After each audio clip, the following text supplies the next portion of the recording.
اعوذ باللہ من الشیطان الرجیم بسم اللہ الرحمن الرحیم۔ صدر جلسہ مولانا سید نعمت اللہ قادری صاحب، بانی مدرسہ انوار العلوم، سابقہ رکن اسمبلی محترم جناب ممتاز احمد خان صاحب،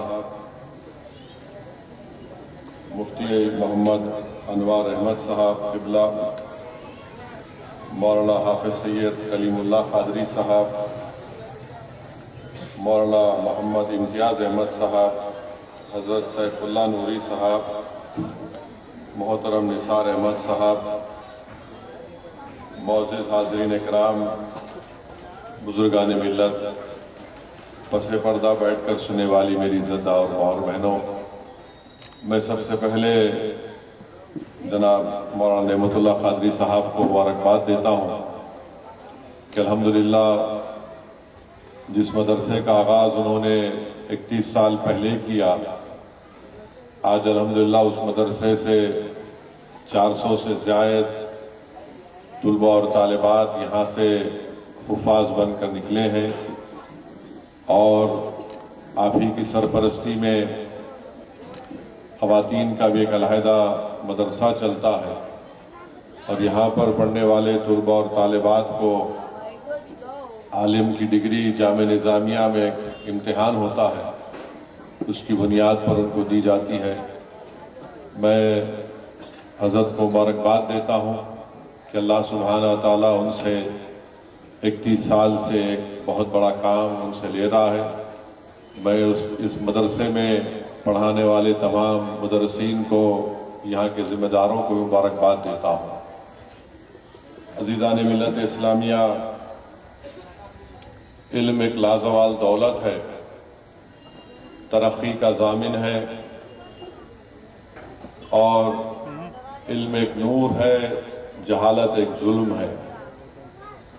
اسی لیے اللہ سبحانہ و تعالیٰ نے قرآن کریم میں یہ فرمایا کہ کیا جاہل اور عالم برابر ہو سکتے ہیں۔ حدیث شریف میں آیا کہ اللہ کے رسول صلی اللہ علیہ وسلم نے ارشاد فرمایا کہ جو لوگ علم حاصل کرنے کے لیے راستے پہ نکلتے ہیں، اللہ سبحانہ و تعالیٰ ان کے لیے جنت کے راستے کو آسان کر دیتا ہے۔ حدیث شریف میں آیا کہ اللہ کے رسول صلی اللہ علیہ وسلم نے فرمایا کہ جو لوگ علم حاصل کرتے ہیں، ان کے علم حاصل کرنے کی خوشی میں فرشتے ان کی راہوں میں پر بچھا دیتے ہیں۔ اللہ کے رسول صلی اللہ علیہ وسلم نے ارشاد فرمایا کہ جو لوگ علم حاصل کرتے ہیں، زمین و آسمان میں جو چیزیں اللہ نے پیدا کی ہیں، وہ سب اس علم حاصل کرنے والے کے لیے، بشمول پانی میں جو مچھلیاں ہیں، وہ اس کی بخشش کے لیے دعائیں فرماتی ہیں۔ اللہ کے رسول صلی اللہ علیہ وسلم نے فرمایا کہ ایک عالم کو عابد کے اوپر فضیلت اس طرح حاصل ہے جیسا کہ ایک چاند کو تاروں کے اوپر فضیلت حاصل ہے۔ اور علماء انبیاء کے وارثین ہیں، اللہ کے رسول صلی اللہ علیہ وسلم نے فرمایا، اور انبیاء نے کوئی درہم دینار اپنی وراثت میں نہیں چھوڑا، بلکہ انہوں نے علم کو چھوڑا ہے۔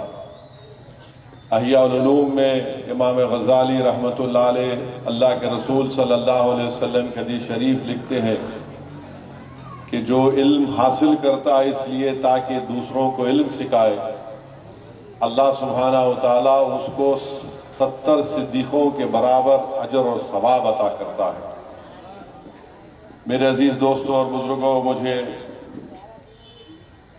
مفتی انوار احمد صاحب سے میری گفتگو ہو رہی تھی، تو جامعہ نظامیہ کی اشاعت العلوم سے جو مکارمۃ الحفاظہ جو کتاب چھپی، اس کے دقائق الاخبار میں یہ چیز لکھی گئی کہ اللہ سبحانہ و تعالیٰ نے زمین و آسمان اور کائنات کو بنانے سے پہلے ازل میں عقیق سے قندیل کو بنایا، اس قندیل کے اندر اللہ سبحانہ و تعالیٰ نے نور محمدی صلی اللہ علیہ وسلم کے چہرے مبارک کو رکھا، وہی چہرے مبارک کو رکھا جس کو دنیا میں بھیجانا تھا۔ پھر اللہ سبحانہ و تعالیٰ نے حضرت آدم علیہ السلام سے لے کر جتنی لوگ آنے والے ہیں اس دنیا میں، ان تمام ارواح کو جمع کیا، اور وہ ہزاروں سال تک اس قندیل کے اطراف اللہ کی تسبیح بیان کرتے پھرتے تھے۔ اس کے بعد اللہ سبحانہ و تعالیٰ نے ان تمام ارواحوں کو، روحوں کو کہا کہ دیکھو میرے حبیب محمد صلی اللہ علیہ وسلم کے نور کو، اور جس کسی نے نور محمدی صلی اللہ علیہ وسلم کو دیکھا اس کے مطابق وہ دنیا میں بنا۔ جس نے محمد صلی اللہ علیہ وسلم کے سر مبارک کو دیکھا وہ دنیا میں بادشاہ بن گیا۔ جس نے ان کی آنکھوں کو دیکھا وہ حافظ قرآن بن گیا۔ جس نے ان کے قلب کو دیکھا وہ عالم دین بن گیا۔ میرے عزیز دوستوں اور بزرگوں، الحمدللہ آج 16 سے زیادہ یہاں پر حفاظ کرام نے اپنا حفظ کو تکمیل کیا۔ حدیث شریف میں آتا ہے کہ اللہ کے رسول صلی اللہ علیہ وسلم نے فرمایا، رسول اللہ صلی اللہ علیہ وسلم نے فرمایا کہ قیامت کے دن قرآن اور روزہ شفاعت کریں گے اللہ تعالیٰ سے، قرآن کی جو حافظ قرآن جو حفظ کرتے ہیں۔ بلکہ حضرت علی رضی اللہ تعالیٰ عنہ سے مروی ہے کہ اللہ کے رسول صلی اللہ علیہ وسلم نے فرمایا کہ جس نے قرآن کا حفظ کیا اس کے حلال کو حلال مانا، اس کے حرام کو حرام مانا، تو اللہ سبحانہ و تعالیٰ اس کے خاندان کے ایسے 10 لوگوں کے حق میں اس کی شفاعت کو قبول کرے گا جن کے لیے جہنم واجب ہو گئی۔ میرے عزیز دوستوں اور بزرگوں، جو لوگ حافظ قرآن ہیں، حدیث شریف میں آیا کہ اللہ سبحانہ و تعالیٰ حشر کے دن، حشر کے میدان کے دن حضرت آدم سے لے کر محمد صلی اللہ علیہ وسلم کی امت کے سب کے سامنے اللہ سبحانہ و تعالیٰ حافظ قرآن کے ماں باپ کے سروں پر ایک ایسا تاج رکھے گا جس کی روشنی سورج کی روشنی سے بڑھ کر ہوگی۔ تو میں مبارکباد دیتا ہوں ان خوش قسمت حفاظ کرام کو جنہوں نے حفظ کی تکمیل کی، اور مجھے یقین ہے کہ انشاءاللہ تعالی وہ حافظ بن کر نہ صرف تالاب کٹے میں، نہ صرف سرزمین حیدرآباد بلکہ پوری دنیا میں قرآن کے پیغام کو، رسول اللہ صلی اللہ علیہ وسلم کی سنت کے پیغام کو پہنچائیں گے، مردہ دلوں کو زندہ کریں گے اور جہالت کا خاتمہ کریں گے۔ میرے عزیز دوستوں اور بزرگوں، علم کے تعلق سے مجھے ڈاکٹر حمید اللہ رحمۃ اللہ علیہ کے خطبات بہاولپور کا وہ خطبہ آ رہا ہے جس میں ڈاکٹر حمید اللہ رحمۃ اللہ علیہ جو جامعہ نظامیہ کے عالم دین تھے، اور جو لوگ ڈاکٹر حمید اللہ کو نہیں جانتے رحمۃ اللہ علیہ کو، وہ جامعہ نظامیہ کے عالم دین تھے، اور اللہ سبحانہ و تعالیٰ نے دین کے لیے، دین کے حق میں ان سے اتنا بڑا کام لیا کہ دنیا میں اگر کسی نے فرانسیسی زبان میں قرآن کا ترجمہ کیا تو سب سے پہلا نام آئے گا ڈاکٹر حمید اللہ کا۔ ڈاکٹر حمید اللہ رحمۃ اللہ علیہ خطبات بہاولپور میں نے پڑھا کہ علم کے تعلق سے آپ نے بتایا کہ اللہ کے رسول صلی اللہ علیہ وسلم جب ہجرت فرما کر مدینہ شریف کو تشریف لائے تو اللہ کے رسول صلی اللہ علیہ وسلم نے مسجد نبوی میں جو صفحہ بنایا، چبوترا میں نے اونچا چبوترا بنایا، ڈاکٹر حمید اللہ اس کے تعلق سے لکھتے ہیں کہ دنیا کا سب سے پہلا ریزیڈینشل یونیورسٹی اگر کسی نے قائم کی تو اللہ کے رسول صلی اللہ علیہ وسلم نے۔ مسجد نبوی میں آج بھی وہ جگہ ہے۔ علماء کرام نے لکھا، بلکہ ڈاکٹر حمید اللہ نے لکھا کہ اس مقام پر صحابہ کرام کو ان کو تعلیم دی جاتی تھی، ان کو علم سکھایا جاتا تھا۔ جو لوگ نئے نئے اسلام میں داخل ہوتے تھے ان کو مسجد نبوی میں اس مقام پر بلا کر بٹھا کر ان کو دین اسلام کیا ہے بتایا جاتا تھا۔ اور ڈاکٹر حمید اللہ لکھتے ہیں کہ اس جگہ پر صحابہ کرام کھجور کے خوشے لا کر لگاتے تھے تاکہ جو لوگ وہاں پر بیٹھ کر علم حاصل کرتے ان کو کھجور ان کو ملے۔ تو ایک مرتبہ ڈاکٹر حمید اللہ اپنے خطبات بہاولپور میں کہہ رہے ہیں کہ ایک مرتبہ 80 صحابہ کرام وہاں پر موجود تھے، اور پھر وہاں پر ایسے صحابہ بھی موجود تھے جو توریت کو بھی پڑھنا جانتے تھے، اس کی زبان کو بھی سمجھتے تھے۔ ڈاکٹر حمید اللہ اپنے اس خطبے میں یہ بھی بیان فرماتی ہیں کہ اللہ کے رسول صلی اللہ علیہ وسلم جب ایک وفد آیا تھا موجودہ عمان سے، تو اللہ کے رسول صلی اللہ علیہ وسلم ان سے عمان کے بارے میں پوچھ رہے تھے کہ فلاں شخص کیسا ہے، وہ کیا جگہ ہے، وہ جگہ کیسی ہے۔ تو عمان سے جو لوگ آ کر دین اسلام کو قبول کر رہے تھے، انہوں نے کہا یا رسول اللہ صلی اللہ علیہ وسلم آپ تو ہماری جگہ کو ہمارے سے زیادہ جانتے ہیں۔ تو رسول اللہ صلی اللہ علیہ وسلم نے فرمایا کہ میں تجارت کرنے کے لیے اس مقام پر آیا تھا، اسی لیے اللہ کے رسول صلی اللہ علیہ وسلم نے ارشاد فرمایا کہ اگر علم کو حاصل کرنا ہے تو تم چین کو بھی چلے جاؤ۔ اب آپ دیکھیے کہ 1500 سال پہلے اللہ کے رسول صلی اللہ علیہ وسلم کیا فرما رہے ہیں کہ علم کو حاصل کرنا ہے تو چین کو چلے جاؤ۔ اب چین اور مدینہ شریف ایشیا میں آپ دیکھیں گے کہ مدینہ شریف ویسٹرن سائٹ پر ہے اور چین مکمل مشرق کی جانب ہے، ایسٹرن سائٹ ہے۔ اور ڈاکٹر حمید اللہ کہہ رہے ہیں کہ جس زمانے میں رسول اللہ صلی اللہ علیہ وسلم تجارت کرنے کے لیے عمان کو گئے تھے تو چین سے جو لوگ تجارت کا سامان لے کر آتے تھے وہاں پر ایک بہت بڑا میلہ لگتا تھا، لوگ لا کر اپنا سامان بیچتے تھے۔ تو اس وقت 1500 سال پہلے چین سے عمان کا سفر 6 مہینے لگتے تھے۔ رسول اللہ صلی اللہ علیہ وسلم نے فرمایا کہ اگر علم حاصل کرنا ہے تب بھی آپ چین کو جائیے۔ تو یہ دین کا تقاضا، دین کا مطالبہ یہ ہے کہ کوئی بھی مسلمان جاہل نہیں رہ سکتا۔ یہ واحد دین ہے، یہ واحد اللہ کا کلام ہے، کتاب ہے جس جو پہلی وحی نازل کی گئی اللہ کے رسول صلی اللہ علیہ وسلم پر کہ اقرا پڑھیے آپ۔ تو میرے عزیز دوستوں اور بزرگوں، یہ بہت ضروری ہمارے لیے کہ ہم اپنی اولاد کو تعلیم یافتہ بنائیں، چاہے اس کو عالم دین بنائیں، حفاظ کرام بنائیں، ڈاکٹر بنائیں، وکیل بنائیں، مگر ان کو علم کے زیور سے آراستہ کریں۔ اور یاد رکھیے یہ دین اس بات کا مطالبہ کرتا ہے اس کے ماننے والوں سے کہ تم دین کو حاصل کرو۔ ہم نے اور آپ نے ابھی مفتی خلیل احمد صاحب کو بصیرت افروز کتاب میں مولانا نے جو حدیث شریف کو بیان کیا کہ اللہ کے رسول صلی اللہ علیہ وسلم حجر مبارک سے نکلتے ہیں اور دیکھتے ہیں کہ ایک طرف لوگ تسبیح کو پڑھ رہے ہیں، ذکر کر رہے ہیں، اور دوسری طرف لوگ لوگوں کو پڑھا رہے ہیں۔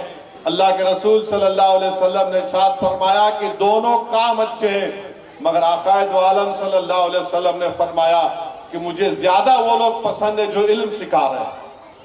تو میرے عزیز دوستوں اور بزرگوں، ہمارا فرض ہے کہ ہم اپنے علماؤں کی عزت کریں، ان مدرسوں کو مضبوط رکھیں، اور دنیا میں جو شیطانی طاقتیں ہیں وہ ہمیشہ پہلا نشانہ مدرسے کو بناتی ہیں، اور ہم کو اور آپ کو اس مدرسوں کو مضبوط کرنا ہے۔ اور یہ بہت اچھا اقدام ہے کہ 31 دسمبر کی رات کو یہاں پر اس طرح کا ایک بے مثال مبارک ایک فنکشن کیا جا رہا ہے، اور مقصد اس میں ایک یہ بھی ہے کہ نوجوانوں کی بہرہ روی سے ان کو روکا جائے۔ جو آج کی رات نوجوان نہیں معلوم کیا سمجھتے اس بات کو، وہ نکل جاتے ہیں اور نئے نئے تماشے کرتے ہیں۔ یاد رکھیے یہ جو تہذیب جو 31 دسمبر کی ہے، اس میں سوائے شراب کے، سوائے زنا کے، سوائے بے حیائی کے کچھ حاصل نہیں ہوتا اس میں۔ اور اللہ سبحانہ وتعالی، اللہ کے رسول صلی اللہ علیہ وسلم کیا فرما رہے ہیں کہ شراب کے تعلق سے آقا نے فرمایا کہ ام الخبائث یعنی تمام برائیوں کی جڑ ہے۔ ہم کو کیا بتایا گیا ہمارے دین میں کہ تم زنا کے قریب بھی مت جاؤ، تم زنا کے قریب بھی مت جاؤ۔ میں نوجوانوں سے درمندانہ اپیل کر رہا ہوں کہ ہم آمنہ کے لال کے لائے ہوئے پیغام کو ماننے والے ہیں، مغرب کی تہذیب کو ماننے والے نہیں ہیں۔ ہم رسول اللہ صلی اللہ علیہ وسلم کے غلاموں کے غلام ہیں، ہم ان کی لائی ہوئی تہذیب اور پیغام کو ماننے والے ہیں۔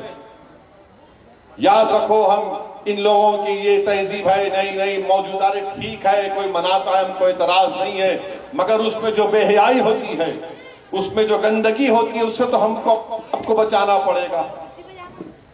ڈرگز ایک بہت بڑا مسئلہ بن چکا ہے ہمارے ملک میں۔ افغانستان میں ڈرگز بند ہو گئے جب سے طالبان آیا، تو میانمار سے ڈرگز بن رہے ہیں، منی پور میں اس کی کاشت ہوتی ہے، پھر دوبارہ میانمار جا کر پورے بھارت میں اور پھر ساری دنیا کو جاتا ہے۔ تو یہ ڈرگز ہماری نسلوں کو برباد کر رہا ہے۔ کیسے روکیں گے ہم ان لوگوں کو؟ ایک دیمک کی طرح اس ملک کے نوجوانوں کو برباد کر رہی ہے ڈرگز، اور بہت ضروری ہے کہ ہم اپنی مذہب کی طرف لوٹیں۔ اور یاد رکھیے، اللہ کے رسول صلی اللہ علیہ وسلم نے ارشاد فرمایا کہ قیامت اس وقت تک نہیں آئے گی جب تک کہ وقت کو سمیٹنے نہیں دیا جائے گا۔ اس کا مطلب یہ ہے کہ ایک سال ایک مہینے کی طرح ہوگا۔ اب آپ اندازہ لگائیے تھوڑی دیر کے لیے کہ میں پچھلے سال یہاں پر آیا تھا، اگر میں آپ سے پوچھوں کہ کیا میں 12 مہینے پہلے آیا تھا یا 1-2 مہینے پہلے آیا تھا، تو آپ بولیں گے یار یہ تو حالیہ بات ہے۔ قیامت کی نشانیوں میں سے یہ ہے کہ ایک سال ایک مہینے کی طرح ہوگا۔ اب جب آنے والا ایک نیا عیسوی کا سال ہے، ہم کو اپنے ترجیحات کو، اپنی پرائرٹیز کو صحیح کرنا ہے۔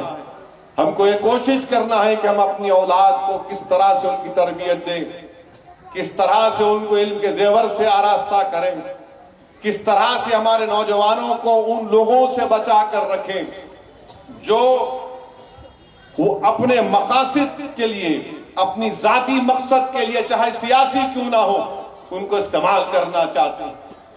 علم حاصل کرنے کا پیغام اسلام دے رہا ہے۔ رسول اللہ صلی اللہ علیہ وسلم، پروفیسر ڈاکٹر حمید اللہ رحمت اللہ نے کہا کہ صفا میں پہلی ریزیڈنشل یونیورسٹی بنائی اللہ کے رسول صلی اللہ علیہ وسلم نے۔ تو بعض ایسے بھی ہمارے لوگ ہیں جو کہہ رہے ہیں کہ ہم غریبوں کی بڑی مدد کر رہے ہیں۔ کیسے مدد کر رہے ہیں آپ؟ اسکولوں میں جا کے ان کو بلیک میل کرتے ہیں کہ اتنے ہمارے بچے ہیں، ان کو پڑھاؤ، کیونکہ ہمارے کو ان کا ووٹ ملے گا، تم نہیں پڑھائیں گے فری میں تو ہم دیکھ لیں گے۔ کہ اس طرح سے علم حاصل کرائیں گے آپ بچوں کو کہ اسکول کے بچوں کو، اسکول کے ذمہ داروں کو بلیک میل کریں گے آپ؟ یہ نہیں ہو سکتا، یہ بلیک میلنگ کو ختم کرنا پڑے گا۔ یہ کام ہے انتظامیہ کا، حکومت کا، کہ ایسے لوگوں کو دیکھیں جو لوگ مجلس پہ تنقید کرتے ہیں۔ میں تم سے پوچھ رہا ہوں، بتاؤ تم کون سی تہذیب کی مثال پیش کر رہے ہو؟ تمہاری اولاد جیلوں میں ہے کرپشن اور کیا چوریوں کے نام پر۔ جو مجلس پر تنقید کر رہے ہیں، بتاؤ تم کون سی مثال پیش کر رہے ہو؟ تمہارے گھر میں تم اپنی عزت کو نہیں بچا سکے اور تم قتل کرواتے اور تم آ کر مجلس پر انگلیاں اٹھاتے ہیں۔ میرے عزیز دوستوں اور بزرگوں، ایسی طاقتوں سے ہم کو اپنے نوجوانوں کو، اپنے اولاد کو بچانا ہے جو صرف اپنی ذاتی مفاد کے لیے پورے معاشرے کو کھوکھلا کرنے پر تیاری کر چکے ہیں۔ مجلس اتحاد المسلمین انشاءاللہ تعالی ان ایسے حضرات کو، ایسے شیطانی طاقتوں کو، ایسے منصوبے اور تمام لوگوں کو ہم بتا رہے ہیں کہ اب رک جاؤ، تم بہت کچھ نہیں کر سکتے، اب حالات بدل چکے ہیں، تم کسی کو بلیک میل نہیں کر سکتے۔ علم پڑھانا ہے تو تم پڑھاؤ پیسے دے کر، مگر یہ کہنا نہیں ہم کو ووٹ ملے گا اتنے بچوں کو اسکول میں پڑھاؤ، نہیں تو اسکول کے خامیاں ہیں۔ ارے خامیاں تم میں بھی ہے۔ تم کبھی اپنے گریبان میں جھانک کر دیکھے؟ تم اپنے گھر میں جھانک کر دیکھے؟ کیا تمہاری خامیوں کو میں عوام کے سامنے لاؤں؟ تم اگر کسی اسکول کے انتظامیہ کو بلیک میل کرو گے تو مجھے بھی معلوم ہے کہ تم میں کتنی کمزوریاں۔ میرے عزیز دوستوں اور بزرگوں، آج ہمارے ملک میں آپ دیکھ رہے ہیں، میں پکار کر آپ سے برسوں سے کہہ رہا ہوں، اپنی مسجدوں کو آباد رکھو، اپنی مسجدوں کو آباد رکھو۔ تو یہی یہ تمام مخالفین بولتے تھے کہ اویسی اسد الدین اویسی جذباتی تقریر کر رہا ہے. آج آپ کے سامنے ہیں، آپ بھی جانتے ہیں کہ کاشی کی جو مسجد ہے اس کا جنوبی حصے حکم کھو چکے ہیں. مسجد میں نماز نہیں ہو رہی ہے، کچھ اور چیز ہو رہی ہے. کاشی میں جو وضو خانہ ہے اس کو بند کر دیا گیا ہے. متھرا کی عیدگاہوں پر للچاوی نظریں لگا کر بیٹھے ہیں. سنبھل کی مسجد کا قصہ آپ کے سامنے ہے. ایک ہی دن میں کیس پڑتا ہے، 1.5 گھنٹے میں آرڈر ہو جاتا ہے، 1 گھنٹے کے اندر سروے ہو جاتا ہے، اور 5 لوگوں کو گولی مار کر شہید کر دیا جاتا ہے. اس سے بھی دل نہیں بھرا تو مسجد سنبل کی مسجد کے سامنے، سنبل کی مسجد آثار قدیمہ کا پروٹیکٹڈ مانیومنٹ ہے. پروٹیکٹڈ مانیومنٹ کا قانون یہ ہے کہ اس کے 100 میٹر کے اطراف میں کوئی تعمیری نہیں ہو سکتا. یہ پارلیمنٹ کا قانون ہے. مگر یہ کون سی سنبل کی پولیس ہے جو آثار قدیمہ کے پروٹیکٹڈ مسجد کے 100 میٹر نہیں بلکہ اس کے 5 فیٹ کے فاصلے پر آؤٹ پوسٹ بنا رہے ہیں، اور وہ آؤٹ پوسٹ وقف کی زمین میں بنا رہے ہیں. مراد آباد کے 39A میں وہ وقف کا درج ہے، سنی وقف بورڈ میں درج ہے، وہاں پر سنبل کی پولیس بنا رہی. نریندر مودی گئے تھے کویت کو تو کویت کے شیخوں سے بڑا گلے لپٹ کے ملے. اب بلا کے کویت کے شیخ کو دکھاؤ کہ تمہاری حکومت یہاں پر کیا کر رہی ہے. کیا کر رہی ہے اتر پردیش کی حکومت؟ کیوں آؤٹ پوسٹ بنا رہے ہیں سنبل میں؟ تاکہ پیچھے جو باولی نکلی ہے اس کا راستہ بند کرنا چاہتے ہیں. ارے وقف کی جائیداد پر تم زمین پر جو وقف اولاد ہے، اب یہ نیا بل جو حکومت لائی ہے اس میں وقف اولاد کو مکمل کمزور کر کے رکھ دیا گیا. پکار کر کہہ رہے تھے، آج بھی کہہ رہا ہوں، وہ وقف کا بل اس لیے لایا گیا تاکہ مسلمانوں سے ان کی مساجد کو چھین لیا جائے، تاکہ مسلمانوں سے ان کی درگاہوں کو چھین لیا جائے، قبرستانوں کو چھین لیا جائے، یتیم خانوں کو چھین لیا جائے. اب آپ کو دکھ رہا ہے ان کی سازش کہ سنبل کی مسجد کے سامنے جو زمین ہے وہ وقف الاولاد ہے. اسی لیے اس بل میں لایا گیا تھا کہ وقف الاولاد کو کمزور کر کے رکھ دیں گے.